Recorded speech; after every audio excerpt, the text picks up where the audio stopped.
আলহামদুলিল্লাহ তিনি মজলুমের পক্ষে দাঁড়িয়েছিলেন, জালিমের বিপক্ষে তিনি অভিযান পরিচালনা করেছিলেন।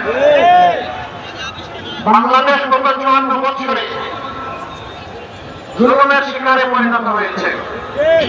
আলেম ওলামা, রাজনৈতিক দলের নেতৃবৃন্দ, ছাত্র, শিক্ষক, সাংবাদিক, সুশীল সমাজের সদস্য, সাধারণ শ্রমিক, কৃষক, মেহনতি মানুষ, কামার কুমার, তাঁতি, জেলে কেউ এই জুলুমের হাত থেকে রক্ষা পায়নি। সবচেয়ে বড় মজলুম দল বাংলাদেশ জামাত ইসলামী। কিন্তু আল্লাহ তাআলা আইনের প্রতিষ্ঠার কথা বলার অপরাধে আমাদেরকে খুন করা হয়েছে।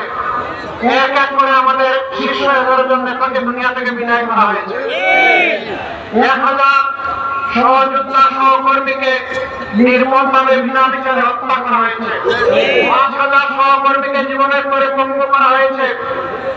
50 লক্ষ ভাই বোনদের বিরুদ্ধে মামলা দিয়ে শিশু থেকে বৃদ্ধ তাদেরকে বারবার জেলে পড়া হয়েছে।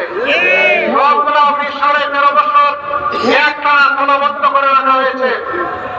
আমাদের নেতৃবৃন্দের ঘর বাড়ি বুলডোজার দিয়ে ভাঙিয়ে পুড়িয়ে দেওয়া হয়েছে। শেষ পর্যন্ত দিশাহারা সরকার আরো 2টি জঘন্য কাজ করেছিল। একটা আমাদের নিবন্ধন বাতিল করেছিল, আর শেষ পর্যন্ত আমাদেরকে নিষিদ্ধ ঘোষণা করেছিল। কিন্তু যখন আল্লাহ রাব্বুল আলামিন 24-এর 5ই আগস্ট এই জাতির জীবনে একটু স্বস্তি দান করলেন, আমরা কোনো মিছিল করলাম না, আমরা কোনো মিটিং করলাম না, আমরা উচ্চাসা থেকে বললাম না, আমরা আল্লাহ তাআলার শুকরিয়া আদায় করার জন্য সেজদায় পড়ে গেলাম যে আল্লাহ আমাদেরকে এই জগৎ পাথর আমাদের বুকের উপর থেকে সরিয়ে দিয়েছেন। আমরা সেই মহান মনিবের শুকরিয়া আদায় করলাম।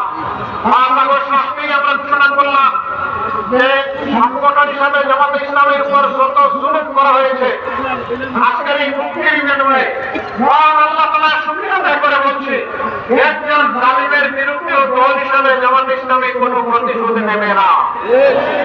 আমরা কথা রেখেছি, দল হিসাবে কারো উপর থেকে আমরা কোনো প্রতিশোধ নেই।